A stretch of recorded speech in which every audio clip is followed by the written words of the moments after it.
യേശു അന്ത്യത്താഴവേളയിൽ ബലിയർപ്പിക്കാൻ ഉപയോഗിച്ചതായി വിശ്വസിക്കപ്പെടുന്ന സ്പെയിനിലെ വലൻസിയ കത്തീഡ്രലിൽ സൂക്ഷിച്ചിരിക്കുന്ന കാസയിൽ ബലിയർപ്പിക്കുന്ന മലയാളി വൈദികനും അനുഗ്രഹീത വചനപ്രഘോഷകനുമായ ഫാദർ ജെയിംസ് മഞ്ഞാക്കൽ MSFSന്റെ ദൃശ്യങ്ങൾ വൈറലാകുന്നു.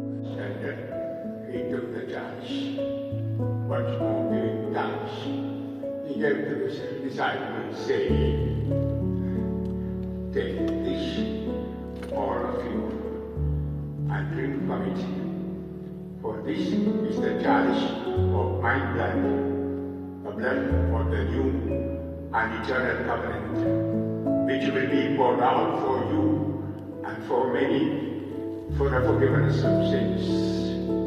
Do this in memory of me. Hallelujah. Holy grail എന്നറിയപ്പെടുന്ന കാസയുടെ മുകൾ ഭാഗമാണ് യേശു വിശുദ്ധ കുർബാന സ്ഥാപനവേളയിൽ ഉപയോഗിച്ചതായി വിശ്വാസ പാരമ്പര്യങ്ങൾ വ്യക്തമാക്കുന്നത്. സ്പെയിനിൽ കൺവെൻഷന് നേതൃത്വം നൽകാനെത്തിയ ഫാദർ ജെയിംസ് മഞ്ഞാക്കലിന് ജൂബിലി വർഷാചരണത്തോടനുബന്ധിച്ച് ഹോളി ഗ്രെയിൽ കാസയിൽ ദിവ്യബലി അർപ്പിക്കാനുള്ള അപൂർവ അവസരം സ്പാനിഷ് ആർച്ച് ബിഷപ്പ് അനുവദിച്ചു നൽകുകയായിരുന്നു. വിശുദ്ധ കുർബാന സ്ഥാപനത്തിന്റെ ശ്രേഷ്ഠ തിരുശേഷിപ്പായി വണങ്ങപ്പെടുന്ന വിശുദ്ധ കാസയിൽ വിശുദ്ധ കുർബാനയർപ്പണത്തിന് ഭാഗ്യം ലഭിച്ചതിൽ വാക്കുകൾക്കതീതമായ ആനന്ദമുണ്ടെന്നും നിറ കണ്ണുകളോടെയായിരുന്നു താൻ വിശുദ്ധ കുർബാന അർപ്പിച്ചതെന്നും ഫാദർ ജെയിംസ് മഞ്ഞാക്കൽ ഷെക്കേന ന്യൂസിനോട് പറഞ്ഞു.